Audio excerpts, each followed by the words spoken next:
One framework that I really like, because they've been doing it a lot longer than we have in the United States, is the conservation principles of Wales. Historic assets will be managed to sustain their values. Understanding the significance of historic assets is vital. The historic environment is a shared resource. Everyone will be able to participate in sustaining the historic environment. Decisions about change must be reasonable, transparent, and consistent. And documenting and learning from decisions is essential. Which these are words really similar to how we talk about environmental conservation.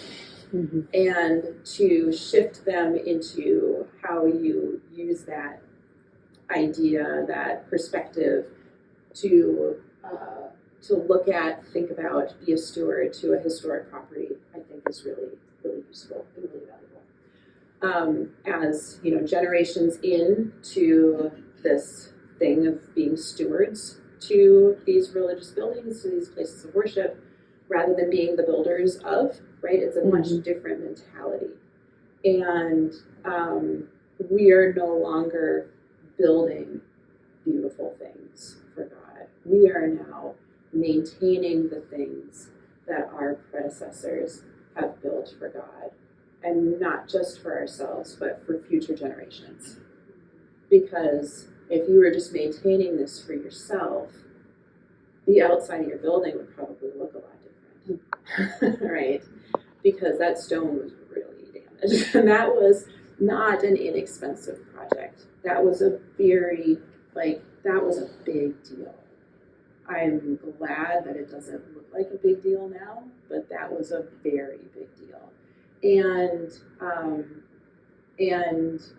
I take a lot of pride in it not being, it being as affordable as possible, and it not being as traumatic to the building or to the congregation. But that was a very big deal, and it was worth it because church math is different, right? Church math, when you intend to own a building in perpetuity, when you have gotten it from previous generations and you are giving it to future generations, your place in that choir, right? You are blending your voice in, not just with other people in the congregation, but with other congregations over time, and before you and after you. And that is a really, that is a beautiful thing to make for God. And that's why I like doing my job.